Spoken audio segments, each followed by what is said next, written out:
Hello and welcome back to Daybound. In today's episode we have two things planned, one of which being we need to improve this maze because there's a big flaw that you might notice right now looking at it from right here. But we're gonna talk about that later. Right now we have to head back to Daybound Village because stuff has been happening over there, some pretty dramatic stuff, I'd say. So let's go to Granville's house. If you don't remember, Granville is the mayor of the village. It's nighttime, he might be sleeping. Yeah, he's sleeping. Let's not make too much noise, but he has received a letter. Granville and so-called bounders, with Granville's arrest, our unrest about what is the best profession to choose within the village has peaked. We have decided we should set out on our own and create our own profession-specific village. Until the day the great heart emerald Dorothy is discovered, we will never agree on which is best. Therefore, we cannot live in peace amongst the others. With this, we will no longer be living within our home village. Thank you for your teachings. Daybound Village's new generation. So, well, we're not gonna wake Granville up for that. Let's just head out. But basically, I've learned that Granville wants us, all the bounders, to take care of the villagers that are starting their own villages, protect them, make sure they're safe from zombies and safe from just life in general. They're villagers, they really need some support. And there is one profession that I especially like. You know me, I really like to root from the underdog, and I think the most underdog profession is the cartographer. So we're gonna need to find a place for the cartographers to set up shop and to, you know, found their own village and thrive and become the best profession there is.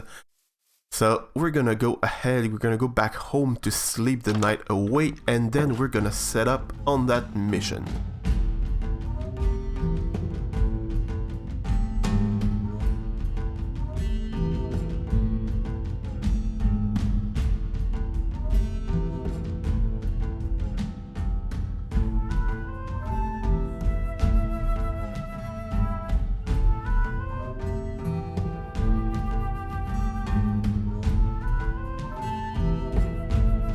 Yes, that is the perfect spot to build the cartographer's village. My plan is quite simple. I want to build a huge academy, like an academy of cartography or something like that, because basically cartographers have kind of two aspects to their job. There's the exploration aspect, but there's also a more theoretical side to what they do, like getting to know the different cultures that they visit and finding out new places to explore and even like creating better processes to create maps and stuff like that. So I think that's a very like theoretical and academic kind of job. So having an academy, a big like university type of thing here would be very cool. And I'm thinking, well, one of the things I was looking for was a big hill, well, not so big, but a hill like that where I could build an observatory so that they could like even map out the stars or something like that. That's kind of where my mind went when I started thinking about what those cartographers could need for their profession to thrive. So yeah, I'm gonna start building that. There's gonna be, like, as I said, a big academy, but like the village is gonna be little houses here and there all around it.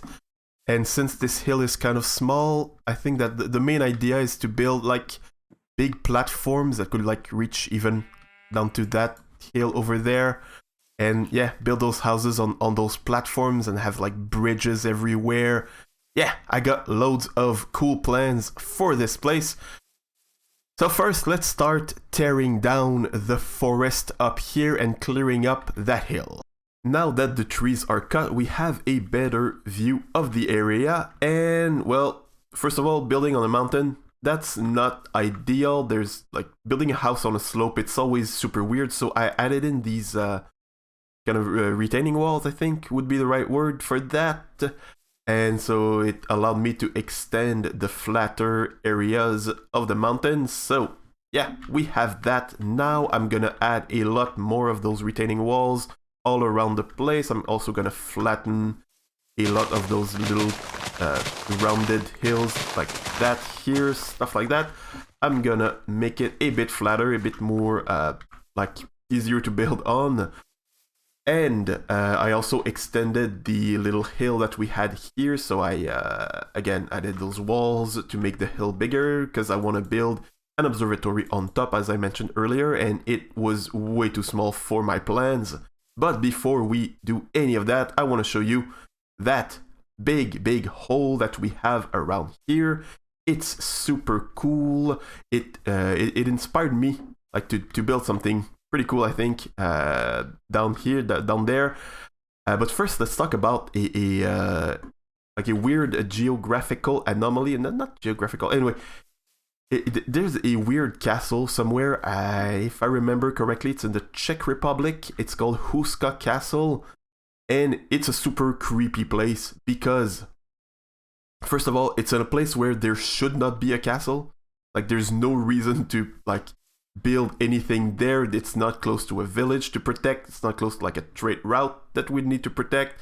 None of that is back there. There's nothing, and it's not close to like a river. So it's like it's not a place where people should live or should want to live. Like there's no access to fresh water. Super weird place. And the legend says that the castle is built inside out, meaning that the fortifications are kind of there to protect kind of the outside from what's inside, kind of. And it's not a prison. So the legend says that it would have been built like over a gate to another world. Like there would be like a big hole in the middle of the castle, and the castle would have been built up to protect the world from what could come from that other world. And I find that fascinating.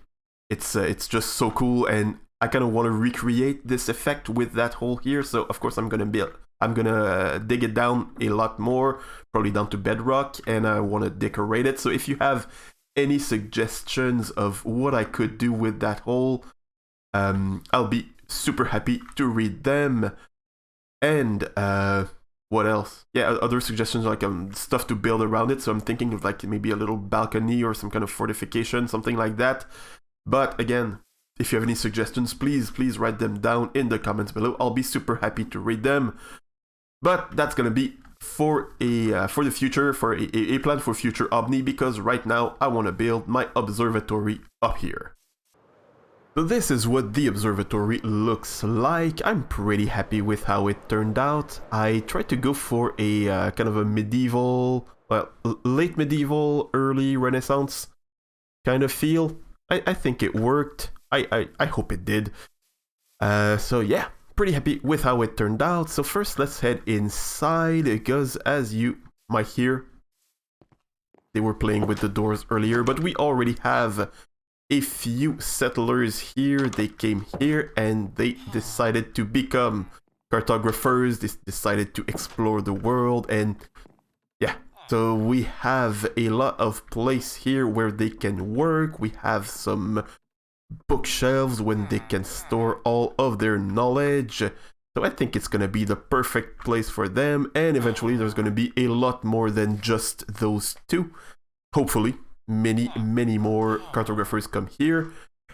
Also, yeah, windows. I made the windows out of chains. Why did that happen?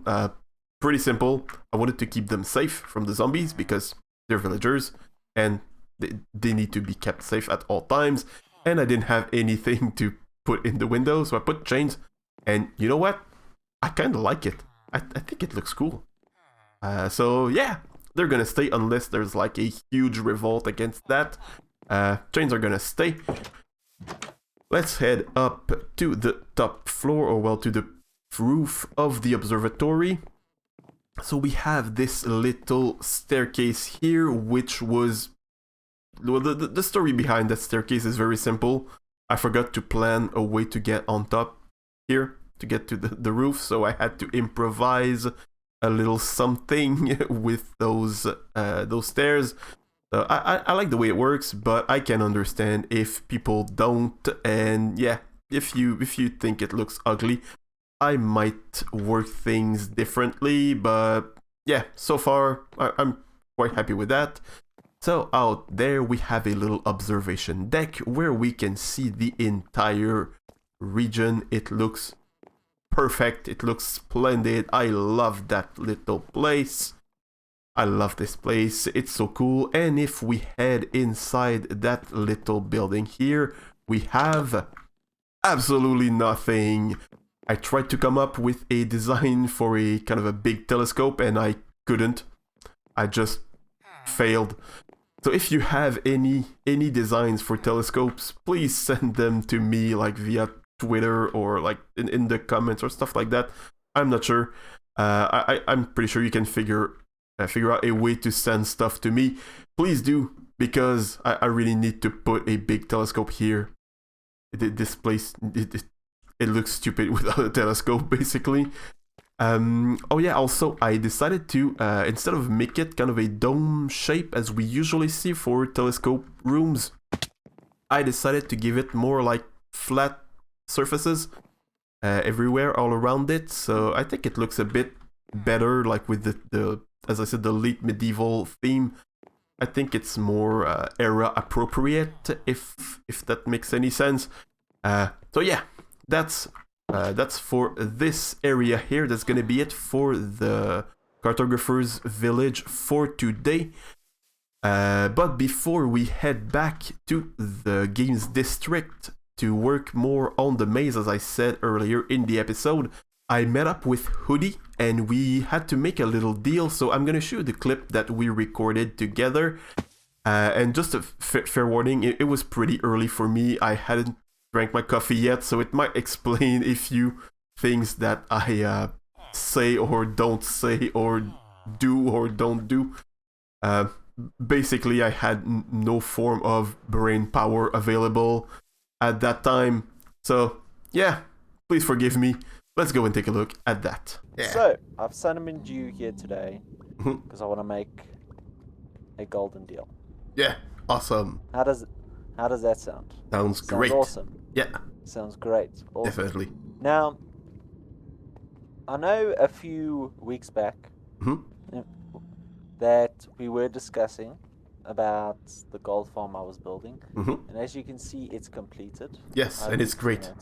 I've used it already to repair my elytra. Ah, okay. I didn't want to go to the end, and it's a great alternative.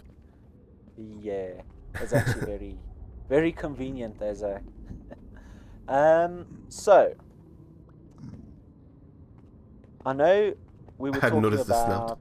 Yeah, sorry. Yeah. Yes, I'm focused on what you say. Sorry. Yeah, sorry. Must be early in the morning for you. Yes, it is. Well, not. Yeah, okay. It's not that early. I shouldn't be that like sleepy. That time. Anyway. Yeah. Anyways. Yes. So I know let's make a deal. We were discussing about making a bartering farm, and I know you were somewhat keen because I did throw it out there, and you're like, "Yeah, sure, you'll build a bartering farm." Yeah. So I have a proposal for you. Yes. Right. You build a bartering farm. Right. And then right under there. Under here, you can actually expand it over there, here, anywhere. Cool. You've got free range over here by the gold farm. Perfect. Of course, it has to be spawn proof and all that stuff. Yeah, of course. But that comes naturally anyway. So, but what do you plan on doing with the bartering loot? Have you thought about it? Nope. I'm just throwing. No. Okay. I have no clear plans whatsoever about anything. Yeah. So I just thought it'd be cool to build a bartering farm. Yeah. So what I was thinking is that maybe if you can sell that loot, by the way. Okay. But I was thinking if you're gonna build like a shop or something like that, maybe I can get a cut out of the profit. Sure. We Great. can. Because on top of that, if I get a cut, you also got to get something out of this deal as well. So what I'm saying that what you should get out of this deal as well Yeah. is you can have unlimited Ooh. supply to the gold farm. Ooh. That is awesome. I'm filling my inventory with gold nuggets. I can't get any more. So Whee! that is my idea or my plan, my golden deal to you. I'm So all in. yes, so you can have as much gold as you want, Yes. and I'll get Awesome. at least like a 50% in your bartering shop if you make one in the future on Daybound. Yep. Because that's what I was thinking. Yeah, that's a great plan. Awesome. Great. I'm glad we had this meeting. Yes. Pleasure doing business with you, sir. Pleasure doing business with you. You're Yeah. quite reasonable. So did you figure out the problem with that maze? It's once you realize it, it's a pretty big deal. You can see the entire maze from the outside, so you can quite easily see a path from the beginning to the end without even stepping foot inside. So the maze is gonna have 2 difficulty levels now. There's gonna be the easy mode, the one just like that, where you can just like figure out the path from the outside, and there's gonna be a hard mode, so you're gonna flick a lever and it's gonna push some blocks throughout the entire maze. It's gonna push out some blocks to change the path that you're gonna take, and I'm gonna add a few doors everywhere that will connect to a second maze that's gonna be entirely hidden. So it's gonna be also a vertical maze, but completely hidden. So you won't be able to figure out the path just by looking at it. You're gonna have to get inside to actually solve it. So I'm gonna go ahead and start working on that, and I'm gonna bring you back when it's done. And ta-da! That's what it looks like. And now that I see it from back there, there isn't much to see because kind of the whole point was that this maze would not be like you couldn't see it from this side. But I promise there is a maze inside here. So I kind of picked the worst spot to get in, I think. Yeah, there isn't much to see, but yeah, that's what it looks like. It's all black. I used blackstone to build the whole thing. My inspiration was the game. I think the name was Ducky Ducky Panic, which was branded as Super Mario Brothers 2 in the West, in not Japan, I think. But yeah, in that game, you could like take some weird doors that would take you to a dark world, like a completely black space. So that's kind of the idea that I was trying to recreate. Now that I think of it, it kind of also looks like, you know, the Upside Down in Stranger Things. Kind of looks like that as well. But yeah, that's the idea. That's why it looks like that.